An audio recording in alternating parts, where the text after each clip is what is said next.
Welcome back to the deep dive. Today we are jumping right into the clinical engine room of obstetrics nursing, labor and birth.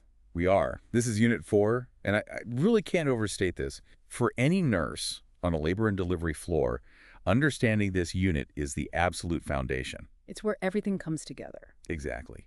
Our mission today isn't just to, go over some definitions.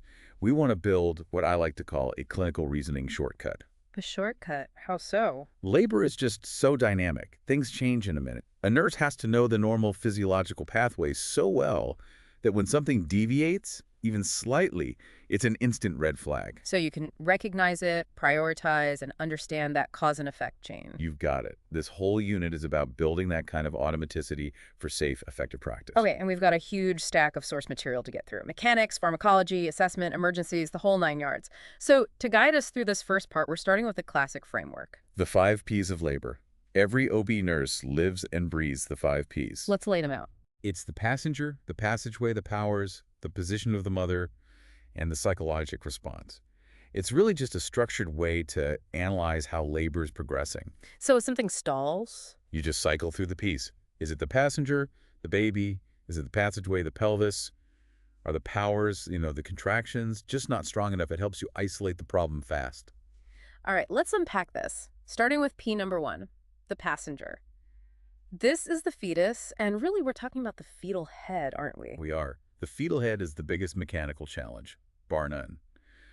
The rigidity of that skull means its alignment with the pelvis dictates, well, everything. So when a nurse or a doctor does a vaginal exam, they're not just checking for dilation. Oh, not at all, especially after the membranes have ruptured.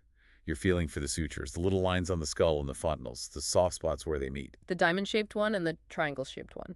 Right. The anterior and posterior fontanelles. By feeling their shape and location, you can figure out the fetal presentation, the position, and the attitude. It tells you if the fetus is presenting the smallest possible diameter to get through. Which brings us to presentation. The ideal, of course, is head down. Cephalic, or vertex presentation, that's head first, with the occiput, the back of the head, as the presenting part. And thankfully, that happens about 97% of the time. It's the most efficient way out. It is. The other 3% is mostly breech, where the sacrum or the feet were coming first. And it's really critical to know the 3 different types of breech. Their risk profiles are completely different. Okay, walk us through them. So first, you have frank breech. This is the most common type. The baby's hips are flexed, but the knees are extended. So its feet are up by its head like it's doing a pike dive. A perfect description. The buttocks are presenting. Now, the concern here is that the buttocks are a smaller, less effective dilator than the head. So there's a risk that the cervix could close down around the baby's neck after the body is born. And the head, the biggest part, gets trapped. Which is a major, major emergency. The after-coming head gets entrapped. What are the other types? Then you have complete breech. The sacrum and the feet are both presenting. The baby is sort of in a cannonball position, all flexed up. And finally, the riskiest one is the single or double footling breech. Where a foot comes out first. Yes, one or both feet. And a foot is a tiny, terrible dilator. It dramatically increases the risk of a cord prolapse. And then there's the one that's just a non-starter for a vaginal delivery. The shoulder presentation. That's a transverse or oblique lie. If the long axis of the fetus is perpendicular to the mother's spine, there's just no way for a vaginal birth. That requires intervention, either an external version before labor or a C-section. Okay, so once we know the presenting part, we need to know the direction, the fetal compass. Fetal position. This is where you get those 3-letter abbreviations like ROA or LSP. And if you can master what those mean, that's a huge clinical reasoning shortcut. It really is. Break it down for us. Okay, so the first letter is the location in the maternal pelvis. R for right, L for left. Simple enough. The middle letter is the landmark of the presenting part. O for occiput if it's a head-down baby, S for sacrum if it's breech. Okay. And the last letter is the orientation relative to the mother's pelvis. A for anterior, P for posterior, or T for transverse. So an LOA left occiput anterior means the back of the baby's head is pointing toward the mother's left thigh, a little bit forward. That's the sweet spot. That's the ideal position. Yeah. But if you have, say, an ROP right, occiput posterior, that's when you get that infamous back labor. Because the hard part of the baby's skull is pressing right on the mother's spine. Exactly. It's grinding against the sacrum. An anterior position usually means an easy internal rotation, a faster labor. A posterior position means intense back pain, a much longer, more difficult rotation, and sometimes it just leads to failure to progress. So right there, that's a clinical reasoning link. The position tells you what intervention you might need, like changing the mom's position. You're already thinking ahead, yes. Yeah. That position might call for getting her on her hands and knees, which we'll get to. All right, next concept, engagement and descent. Engagement sounds like a big milestone. It's the threshold moment. Engagement means the widest part of the baby's head has officially passed through the pelvic inlet. Clinically, we chart that as station 0. So anything above that is a negative number, and anything below is a positive number moving toward the exit. Correct. +1, +2, all the way to +5, which is crowning. And there's a really key difference in timing here, depending on if it's a first-time mom or not. A huge clinical reasoning shortcut. For a nullipara, a first-timer, engagement often happens days or even weeks before labor actually starts. It's always that. Their uterine tone, their abdominal muscles, they're just firmer. Hmm. They direct the fetus down into the pelvis. So the shortcut is this. If you have a first-time mom at term who is not engaged, you start wondering why. Is there an issue with the pelvis? Is the baby in a funny position? Whereas for a multipara, someone who's had a baby before, Their abdominal muscles are more relaxed. The baby often stays floating high up at like a -2 or -3 station until they're well into active labor. so it's all about context. Floating in a first-timer is a yellow flag.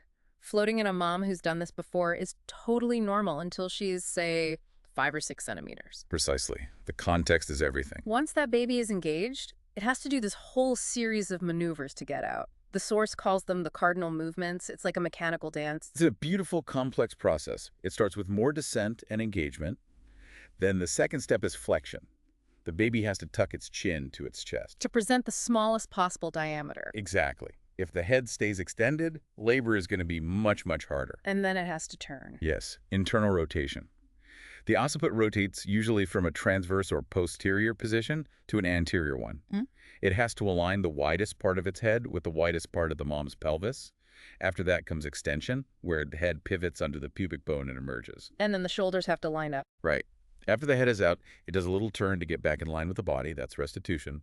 Then the shoulders rotate, and finally expulsion of the rest of the body. Any breakdown in that sequence is a problem the nurse needs to spot. Let's move quickly through P2 and P3, the passageway and the powers. The passageway is the pelvis and the soft tissues. And we know that pelvic shape is a big deal. A huge deal. A gynecoid, or classic female pelvis, is favorable. An android, or male-shaped pelvis, is much more difficult. The passageway is usually a fixed factor, but you're always assessing its adequacy by how fast the baby is descending. And the powers are the engines. Primary powers are the involuntary uterine contractions. How do we track if they're any good? We use the big 3. Yeah. Frequency, duration, and intensity. Frequency is from the start of one to the start of the next. Duration is how long it lasts. Intensity is the tricky one to measure from the outside. You have to feel it, right? You palpate the fundus. Mild feels like the tip of your nose, moderate feels like your chin, and strong feels like your forehead. And the whole point of these primary powers is To change the cervix. They cause effacement, the thinning of the cervix, measured in %, and dilation, the opening, measured in centimeters. The uterus literally pulls the cervix up and around the baby's head like you're pulling on a turtleneck. 10 centimeters is the goal. once that gate is open, then we get to the secondary powers, the pushing. And this is a key point for the nurse. Pushing does not affect dilation. It's only for expulsion. The woman uses her abdominal muscles to add force to the contraction. Your coaching here is absolutely vital. There's that debate about pushing styles, directed versus spontaneous. What's the latest thinking? Evidence really favors spontaneous open glottis pushing, letting the woman follow her body's urges. As opposed to take a deep breath, hold it, and push for 10. Exactly. That old-school directed pushing can cause the Valsalva maneuver, which actually decreases blood flow back to the heart and to the placenta. So if the baby's heart rate is fine, spontaneous pushing is better. Less fatigue, less trauma for the mom. Okay, before we leave the mechanics, let's touch on fetal adaptation. Contractions are stressful for the baby. They are. Perfusion to the placenta drops during the peak of a contraction. A healthy baby has the reserves to handle it, but that's why we monitor the heart rate so closely. And this whole process actually preps the baby's respiratory system. It does. The squeeze of the birth canal helps push a lot of fluid out of the lungs. And those little dips in oxygen during labor actually stimulate the chemoreceptors in the baby's brain. So it's getting it ready to take that first breath. Yes. That little bit of stress, decreased O2, increased CO2, is what primes the respiratory center to fire the moment it's born. Labor is a critical prep period for the newborn. All right, chapter 14. This shifts us from the what to the how, managing pain. This is where the nurse is just indispensable. We'll start with nonpharmacologic stuff. The nurse really is the coordinator of comfort. You're encouraging women to use things they learned, like pattern breathing, but you're also introducing new interventions on the fly. And these methods are so important because they give the woman a sense of control. Let's jump right to a huge safety alert with breathing techniques. Hyperventilation. What are the signs a nurse needs to spot? So hyperventilation leads to respiratory alkalosis. You're blowing off too much CO2. Clinically, you're looking for the woman to say she feels lightheaded or dizzy. And you might see the classic signs: tingling in the fingers, numbness around the mouth. And the immediate fix. You have to get that CO2 back in. The simplest way is to have her breathe into a paper bag or just her own cupped hands. She rebreathes her own CO2, and it restores the balance almost instantly. We mentioned counterpressure before for back labor. Yes, counterpressure is so effective for that intense back pain you get with a posterior baby. You apply steady, firm pressure to her sacrum during a contraction. It literally helps lift the baby's head off those sacral nerves. And what about just simple heat and cold? Heat is great for muscle aches, back pain, promoting relaxation. Cold can be good for localized swelling or just as a distraction. And importantly, warm compresses right on the perineum during crowning are proven to help reduce the burning sensation and maybe even reduce severe tears. Hydrotherapy getting in the tub is a big one, but there are some serious contraindications here. This is a huge safety point. You cannot put a woman in the tub if she has a fever 100.4 degrees Fahrenheit or higher, or if she has an active infection like HIV or herpes, significant vaginal bleeding, or if she's in preterm labor. The risks are just too high. Infection, maternal hyperthermia, accelerating an unstable labor, absolutely. And even if it's safe to use, you have to monitor the environment. Meticulously. Water temp has to be right, you never leave her alone, and you have to help her get out because she can get very dizzy. It's not just a relaxing bath, it's a clinical intervention. Okay, let's switch gears to pharmacology. Starting with the systemic opioids, these are pretty limited in their use, right? They are. The shortcut here is to remember they only take the edge off, they don't eliminate the pain, and they come with big risks. Like what? Two main things. First, respiratory depression for both mom and baby, and second, they slow down gastric emptying. And why is that a big deal? Because if an emergency happens and she suddenly needs general anesthesia, she's at a much higher risk for aspirating stomach contents into her lungs. That can be a fatal complication. We often see agonists-antagonists used, like Stadol or Nubane. What's their advantage? They give you good pain relief, but they have a ceiling effect on respiratory depression. So you get the analgesia with a lower risk of serious breathing problems compared to a pure agonist like fentanyl. But this brings us to a critical, non-negotiable safety alert. You can't give these drugs to someone with an opioid dependence. Absolutely not. Never. If a woman is opioid dependent, even if it's medical, you cannot give her an antagonist like Narcan or these agonist-antagonists. Why? What happens? It immediately throws both her and the fetus into acute withdrawal. The antagonist part just rips the existing opioids off the receptors. You'll see yawning, a runny nose, extreme anxiety, tremors. It's a full-blown emergency you created. You have to screen every patient. And if you do use Narcan to reverse an overdose, you have to keep watching. Yes, because Narcan wears off faster than the opioid does. So the respiratory depression can come right back. You're monitoring that patient for hours. Okay, the gold standard for pain relief. Regional anesthesia. Let's talk about the epidural. The epidural. It's administered into the epidural space, usually between L4 and L5. The first thing the anesthesiologist does is a test dose. What are you, as the nurse, looking for during that test dose? Two things. First, that it didn't accidentally go into the spinal fluid, which would cause a sudden high spinal block. And second, that it's not in a blood vessel. The epinephrine in the test dose will cause a big, fast spike in the mom's heart rate if it's in a vein. If you see that, you know it needs to be repositioned. And where do you want the block to take effect? For a vaginal birth, we want it to cover from about the level of the belly button, T10, down to S5. For a C-section, you need it higher, up to T8, to get the abdominal muscles fully relaxed. What's the single most critical nursing intervention after an epidural is placed? Bladder management, 100%. The epidural takes away the sensation of having a full bladder. And a full bladder is a problem because It's a triple threat. It's uncomfortable, it physically gets in the way of the baby descending, and it can actually inhibit uterine contractions. so the clinical shortcut is, if a woman with an epidural stops progressing, your first thought should be, Check the bladder. You have to palpate for it, encourage her to try and void on a schedule, or very often just place a Foley catheter. An empty bladder helps labor progress. what about a spinal block? Usually for C-sections, what are the risks? Spinals are faster and more dense, perfect for surgery.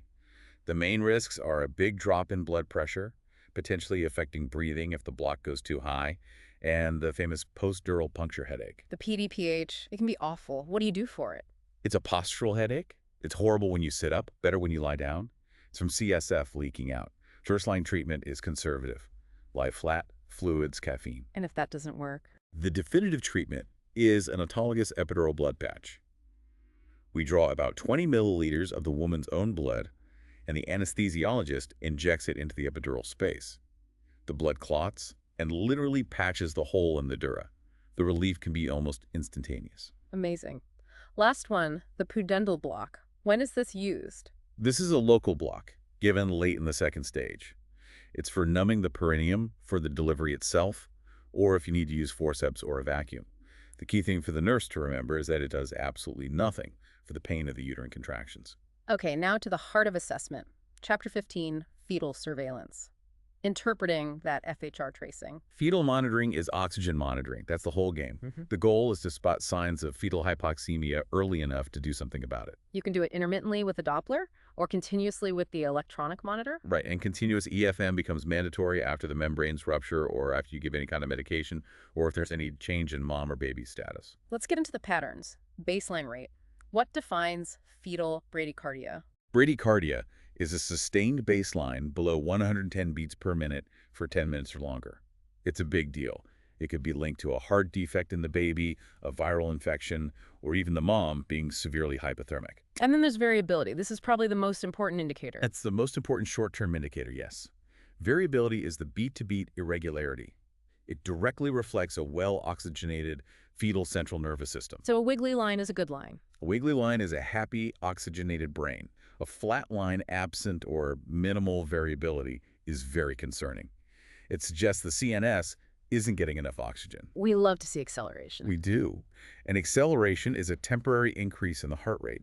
In a term baby, it's a jump of 15 beats for 15 seconds. They're a sign of fetal well-being. If you see accels, you can be pretty confident the baby is handling labor just fine. Okay, let's break down the decelerations, starting with the friendly one, early decelerations. Early decels are benign. They are a gradual dip in the heart rate that perfectly mirrors the contraction. It starts with the contraction, hits its lowest point at the peak, and is back to baseline by the end. The cause is simple: head compression.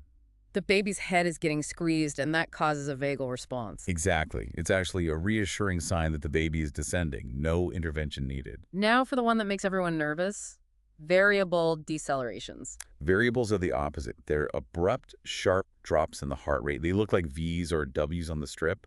Their timing is all over the place relative to the contraction. The cause is umbilical cord compression. How do you know if a variable is a big deal or not?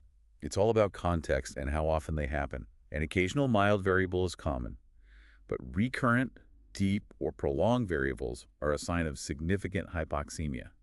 If they're not getting better when you change the mom's position, you have to start thinking about interventions. And the third type, late decelerations, which point to a problem with the placenta. Lates are sinister. They're also a gradual dip, but they're shifted in time. The dip starts after the contraction has already peaked, and the heart rate doesn't recover until well after the contraction is over. The cause is uteroplacental insufficiency. The placenta isn't delivering enough oxygen during the stress of a contraction. Correct. Lates are always non-reassuring, especially if you see them with minimal or absent variability. That's a sign of chronic stress. So when you see a non-reassuring pattern in lates, bad variables, no variability, what are the immediate resuscitation steps? We use a sequence. Sometimes people use an acronym, but the first most important immediate action is to change the maternal position. Why is that number one? Because of supine hypotension. When a pregnant woman lies flat on her back, the uterus can compress the vena cava and the aorta, cutting off blood flow back to her heart. This drops her blood pressure, which drops blood flow to the placenta. So just rolling her to her side can fix the problem. It can, and often does, get her on her side, left or right, to take that pressure off. That's always step one. And after that, Then you give supplemental oxygen, usually 8 to 10 liters through a non-rebreather mask, and you increase the IV fluid rate to boost her blood volume and improve perfusion. And of course, if she's on oxytocin, you turn it off immediately. there's also a specific intervention for those bad variable D cells, amnio infusion. Yes. Amnion infusion is for when we think the cause of the cord compression is low amniotic fluid. We infuse warm saline or LR solution through an intrauterine pressure catheter, or IUPC, right into the uterus. To create a cushion for the cord. Exactly, to cushion the cord. But there's a huge safety watch with this. You must monitor the uterine resting tone. It cannot go above 40 millimeters of mercury Why not? because too much pressure can cause uterine overdistension, which can lead to placental abruption or even uterine rupture. You also have to track the fluid going in and make sure it's coming back out. And sometimes we need to stop contractions altogether, to colysis. Right, with a drug like terbutaline. We use it when the uterus is contracting too much a condition called tachysystole, more than 5 contractions in 10 minutes. The uterus doesn't have time to relax and let blood flow to the placenta. So a quick shot of terbutaline relaxes the uterus and improves oxygenation. It does, but terbutaline has its own risks. The nurse must monitor for maternal tachycardia. If her heart rate goes over 130, you hold the drug. You also have to listen to her lungs for crackles because it can cause pulmonary edema. It's high-stakes medication. Okay, chapter 16.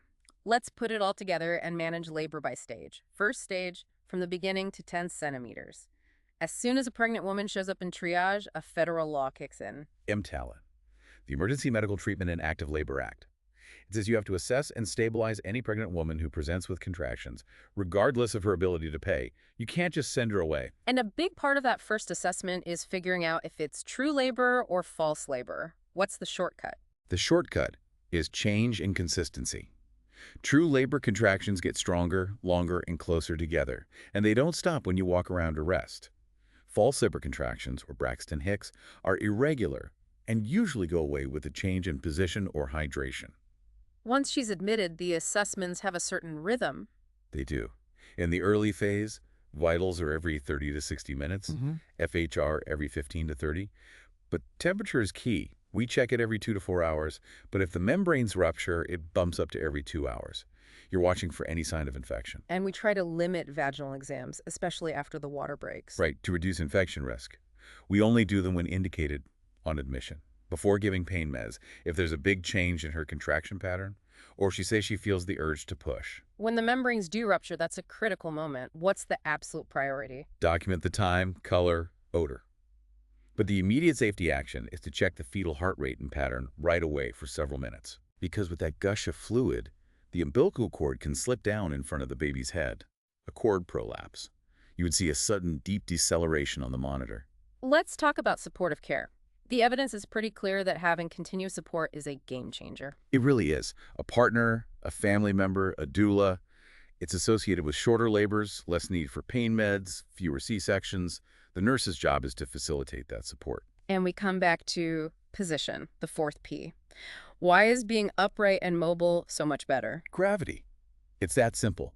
Upright positions help the baby descend, which makes contractions more efficient. It also increases the size of the pelvic outlet and prevents that supine hypotension we talked about. Better for mom, better for baby. And for that miserable back labor from a posterior baby, what's the go-to position? Hands and knees, all day long. It uses gravity to pull the baby's spine away from the mother's spine, which eases the pain. But more importantly, it can actually help the baby rotate from that posterior position to a more favorable anterior one. Okay, here's a classic safety alert. Your patient in the first stage suddenly says, I feel like I have to poop. What's your brain screaming? Imminent birth. That sensation is the baby's head hitting the pelvic floor. You have to immediately perform a sterile vaginal exam. You cannot let her push until you confirm she is fully dilated to 10 centimeters. Pushing on an incomplete cervix is a big problem. Second stage management. 10 centimeters to birth. Assessments are even more frequent. FHR is checked every 5 to 15 minutes, or continuously. And you're looking for the signs that birth is right there. An increase in bloody show, that overwhelming urge to bear down, grunting sounds. Let's go back to pushing. If the baby's heart rate is good, what's the best strategy? Encourage her to get in a position that feels right for her lateral, squatting, and use open glottis pushing, following her body's natural urge. But if the FHR becomes non-reassuring, you have to modify that. Fewer pushes per contraction, shorter pushes, maybe even pushing with every other contraction. You have to give that baby time to recover between pushes. Now for the emergency scenario. The baby is coming, and there's no doctor or midwife in the room. What is the nurse's #1 priority? Control the delivery of the head. You have to prevent a rapid, explosive birth. You tell the woman to stop pushing and to pant or blow. You apply gentle counterpressure to the head as it emerges to allow the perineum to stretch slowly. And once the head is out? The steps are automatic. Check for a neutral cord. Suction the mouth, then the nose, and immediately place that baby skin to skin on the mother's abdomen and cover them both with warm blankets. Which leads us right into the third stage, birth of the baby until the placenta is delivered. What are the signs the placenta has separated? 3 classic signs.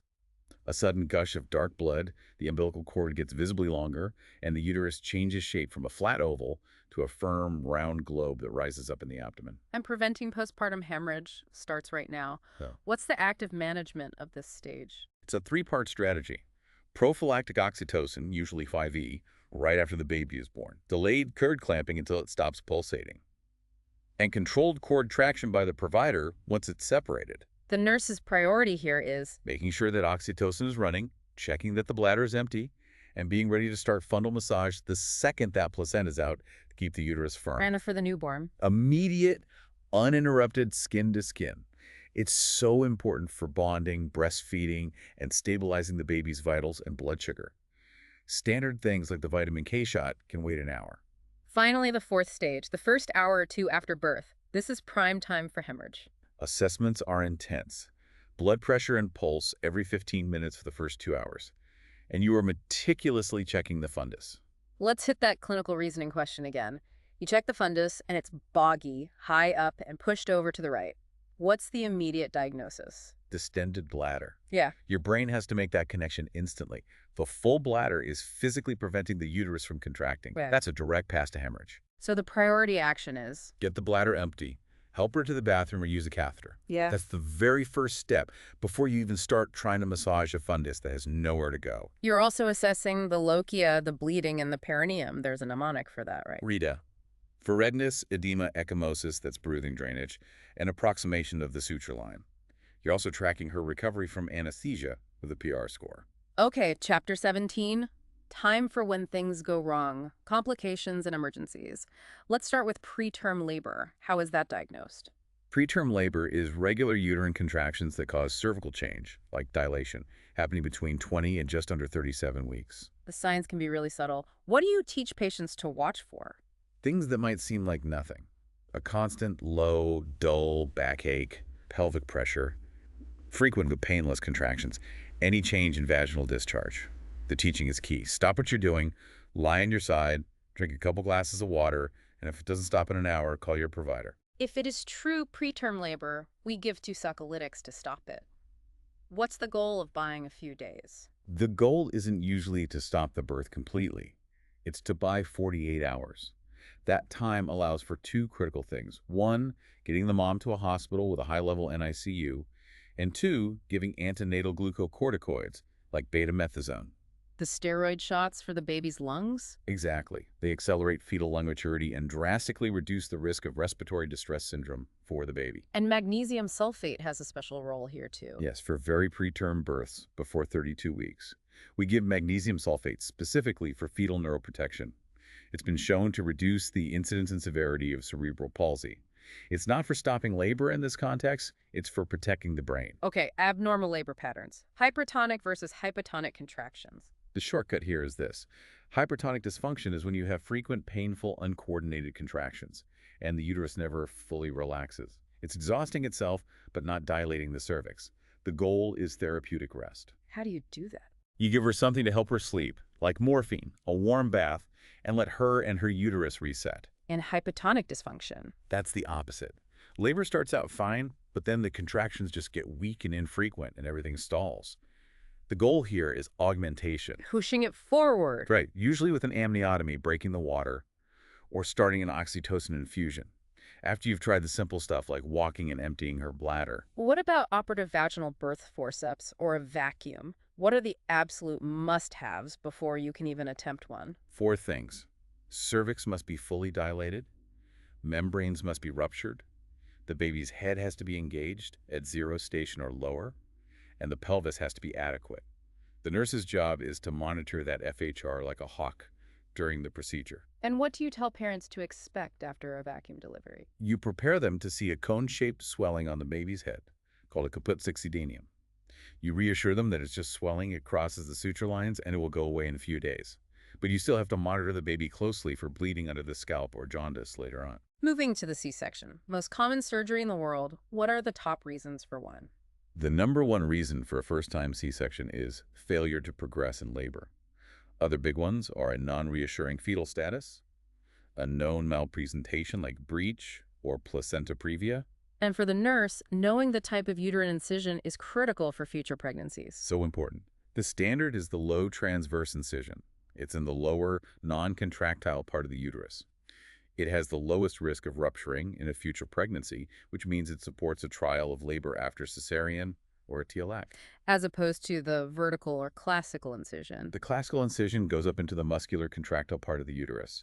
The rupture risk is significantly higher.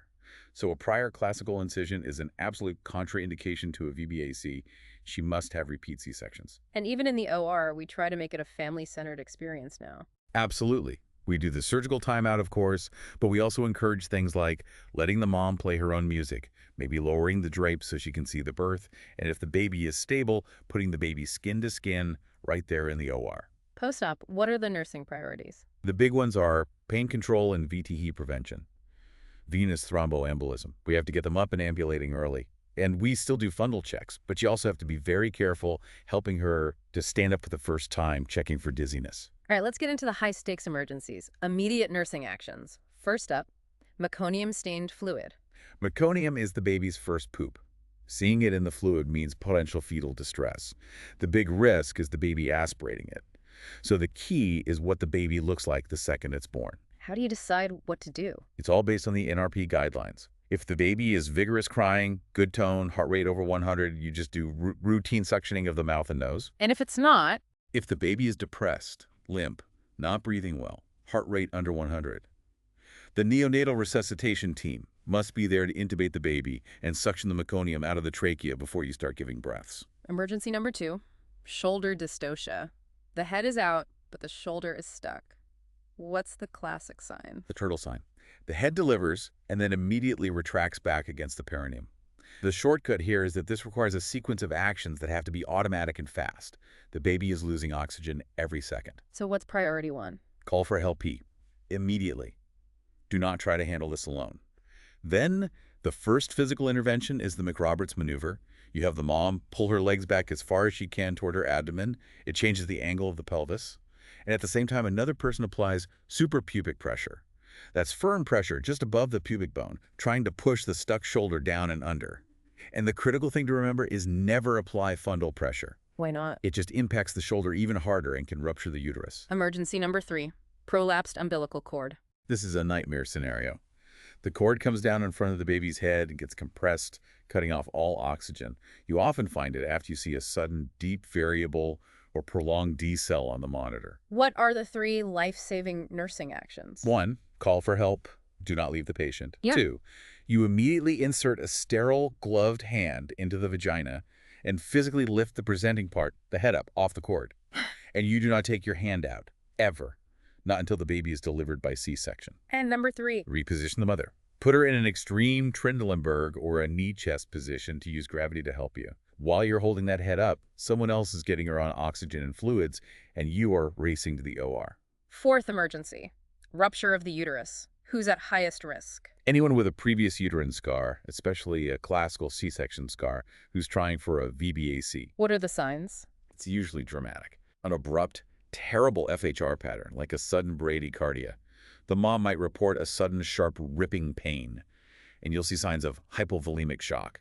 Your job is to get IVs going, get blood products ready, give oxygen, and prepare for immediate surgery. It's about saving 2 lives. And the last one, amniotic fluid embolus. Rare, but often fatal. It is catastrophic. It's when amniotic fluid gets into the mother's circulation and triggers a massive allergic and clotting reaction. The classic triad is the sudden onset of hypoxia, respiratory failure, hypotension, circulatory collapse, and then hemorrhage from DIC. And the nurse's role. It's an all-hands-on-deck code situation. You're screaming for help, getting the code team, and starting aggressive supportive care. Maximize oxygen, give fluid suppressors for the shock, and prepare for an emergency C-section to help with resuscitation. Wow. We have covered a truly immense amount of clinical content, but it's all about building that structure for effective, safe nursing. If you had to boil this entire huge unit down into 3 main takeaways for a nurse, what would they be? Okay, 3 things. First, vigilant fetal well-being. Your number one skill is reading that FHR tracing. Know that variability is oxygen, lates, and variables mean you have to act. And you have to act now with position, fluid, and O2. Okay, number 2? Proactive safety and prevention. This is about anticipating problems, knowing your drug contraindications, recognizing that a full bladder is a hemorrhage risk, actively managing that 3rd stage to prevent PPH before it can even start. And the 3rd? And 3rd, continuous informed support. Labor is a marathon, not a sprint. Your job is to use the 5 Ps to empower the woman, whether it's with nonpharmacologic pain relief, advocating for upright positions, or coaching effective pushing. That support directly improves outcomes. That level of detail is exactly that clinical reasoning shortcut we were talking about at the beginning. You're not just memorizing facts, you're running the decision tree in your head. That's the goal. So here's a final thought to leave you with, and it ties back to position, our 4th P. We've talked about how all this evidence supports being upright and mobile in labor, but so often the need for continuous monitoring or the use of an epidural kind of tethers women to the bed. It does. It raises a really powerful clinical question. Which is? As providers, we have this incredible technology, Mhm. but are we always asking ourselves if our use of that technology is inadvertently taking away the natural physiological advantages that the laboring woman has? How do we better integrate the safety of our tech with the proven benefits of mobility and gravity? Something to think about as you take all these concepts into your practice. Thank you so much for joining us for this crucial deep dive into labor and birth. My pleasure. We'll catch you on the next unit.